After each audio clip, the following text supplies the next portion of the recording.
mine owns a business called Amura, spelled Amura, and she runs a hemp farm in England, and she sells hemp products. So if anyone's looking to buy stuff like that, it would be one place to approach. Of course, we all know that the clothes, etc., are fantastic. It makes, I believe, actually, is it the Bill of Rights that's written on hemp? Yes, yeah, and of course they argue, and I think there's a very strong argument for it, that hemp rope helped win World War II for the Allies, because we really needed it for, ropes for ships and everything you can name on the sea. Yeah.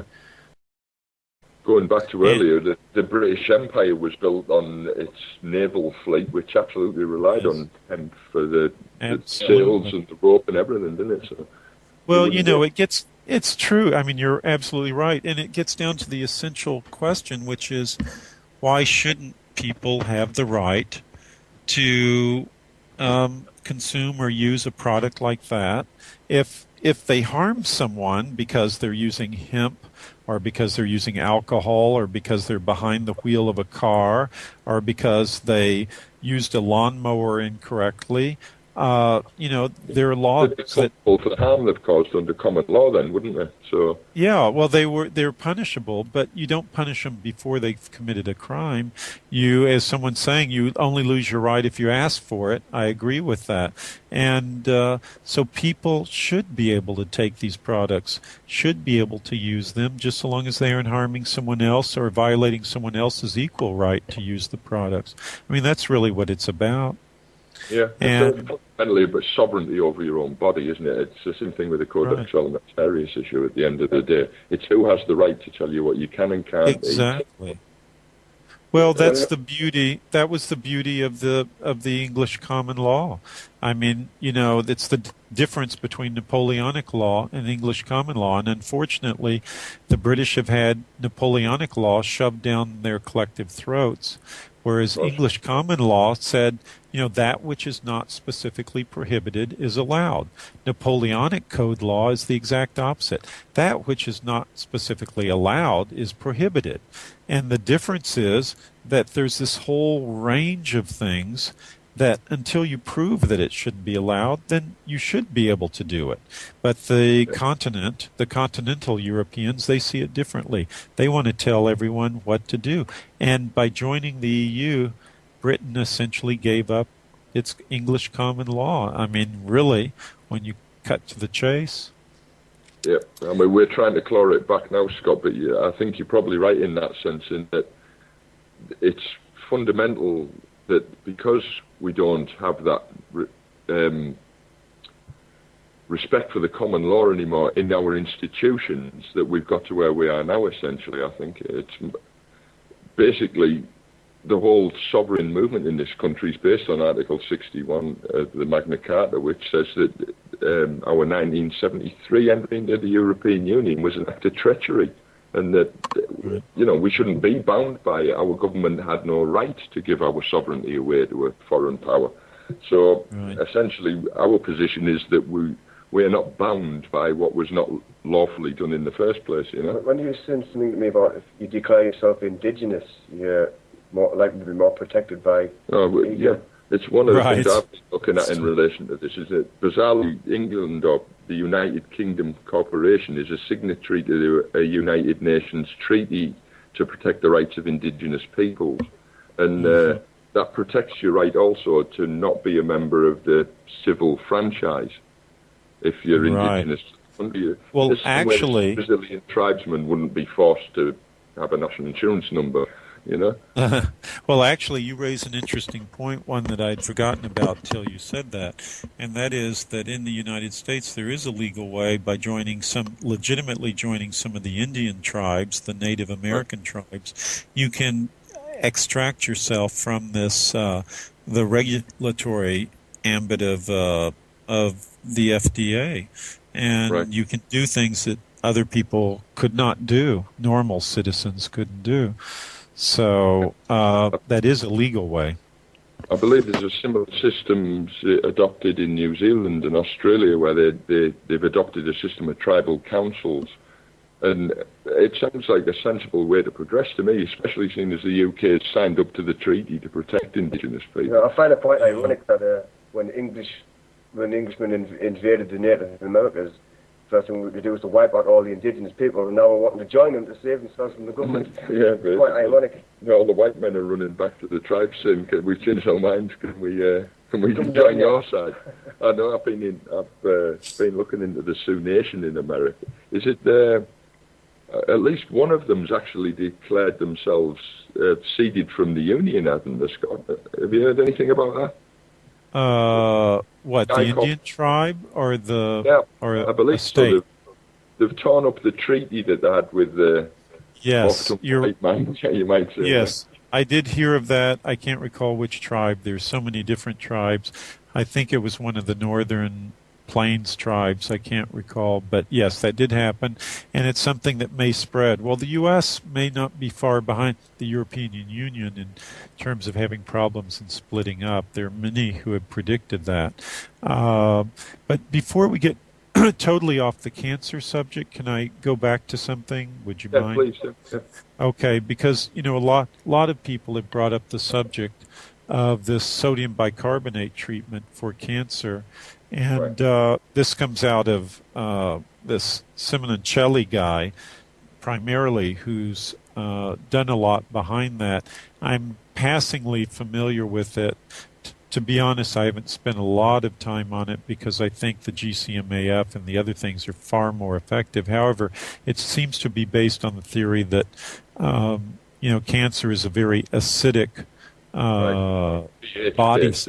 body state, acid-based, and if you alkalinize the system, then with sodium bicarbonate, you can essentially stop cancer in its tracks and eventually destroy it.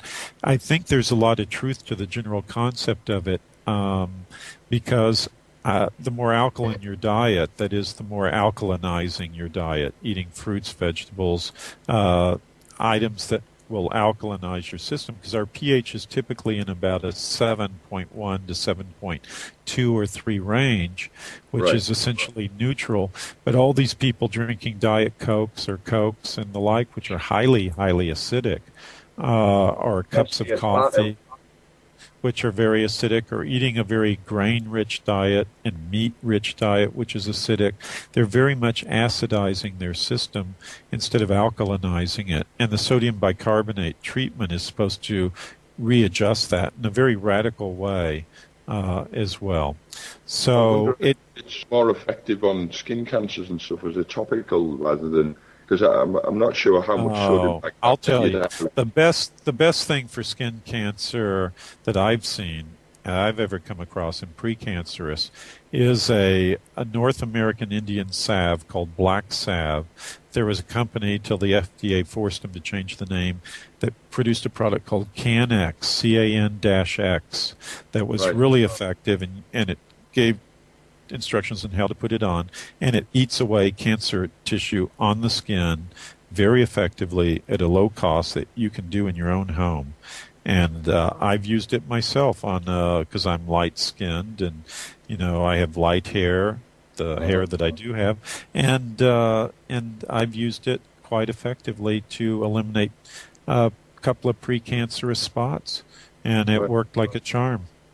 Yeah, I'm the same as you. I'm quite fair-skinned, and I'm also covered in moles, which I understand is something you have to constantly keep an eye on. So, that sounds like an interesting line of as well. But there's something about hemp oil, and I'm not sure if I understand this hemp with treatment for cancer. I'm not sure I am up enough on using hemp to treat cancer. Hemp oil is just a very rich source of omega-3 oils. To that extent, it could help, but I don't see hemp as being the answer for cancer, if that's what people are wondering. Are you familiar with food-grade hydrogen peroxide treatment? Actually, yes. We're going to go to a song in about a minute, Scott, so if you we'll waffle on for a minute, and then you can answer those questions properly afterwards if you want. If you bear with me one moment, I'll just mention some of the websites that I have a list of in front of me here. everybody listening, if you've got a pen handy, I'll go through these before the end of the show as well, if I remember on.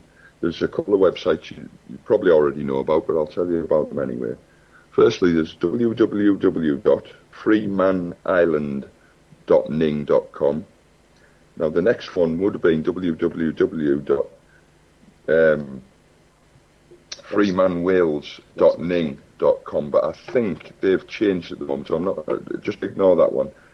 The others are www.N.E.Truth.ning.com, www.northeasttruth.com, and www.scottishsovereignsontheland.ning.com.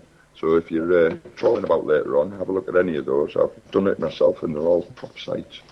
Like the Scott Tibbs from the National Health Federation. Just before I went to the song, Scott, we were discussing hemp oil and how useful it was. I think, generally speaking, most of the people that will have seen Run From The Cure and what have you, it's they either eat it, I think, or rub it directly onto skin cancer. But Kev earlier on was asking about the THC, and I believe I've heard something about them directly injecting THC into brain tumours and apparently having fantastic results. So that's about all I know about that at the moment. Smoke a joint, cure cancer. Yeah, I suppose you've got to do something to cure the tobacco. But yeah, Scott, one of the things I know you've just taken part in a symposium on chemtrails. Dean's got loads of questions he's interested in asking you about that. So I'm hand over to him. That was the Belfort group. I think it was just a few weeks back, sometime around in May, I think it was. Right. They were holding this symposium in Belgium, and I was watching the live webcast, but you were actually there. I was. You could see me in the audience. I wasn't a speaker, but I was an attendee, and it was a well done event, and had a number of good speakers, and one actually kind of boring speaker, but he presented the most important information of all, which is a secret report called Case Orange, which you can download from the Belfort Group site, that just details in intimate detail what is really going on and the proof to show that it's actually happening. Yeah. It's funny you should mention that, because when I started doing some chemtrail investigation, when I'd asked the Civil Aviation Authority and DEFRA to investigate it, and they wrote back basically telling me to investigate it. So really? I've had a bit of a discourse going on, and I've sent them the evidence that I've had, patents for the devices, and then water analysis results. And I got actually a reply back from somebody in the Royal Air Force, and they all dismissed them as normal contrails, but I actually sent the guy from the RAF this Case Orange PDF. And good. He's back yet. Oh. I was just saying, since I give them that evidence, nobody seems to have a rebuttal, so they just don't bother replying at all. Yeah. Well, the problem is people have so much been laughed at, the ones who, the activists who have pointed out that these really do exist. But here's the real proof. I'll tell you what the proof is. They've been spraying aluminum and barium particles for years now. And guess what? Lo and behold, in our soils, in England, in Canada, in France, in Ireland, in the United States, hey, guess what? The aluminum levels in the soils and in the waters have gone through the roof. So where is that coming from? The natural background levels of aluminum are, thousands of orders of magnitude below what they are now. So where has that been coming from all this time? It hasn't been coming from car exhaust. It hasn't been coming from nature. It's got to have been sprayed in the sky, and it's been drifting down, and it's destroying the environment. It's killing fish. It's killing bees. What's this colony collapse disorder for bees? You combine that with GM crops, boy, you're killing off the bee population like crazy. And as Einstein said, you kill off all the bees in the world, and about 4 months later, the human population dies.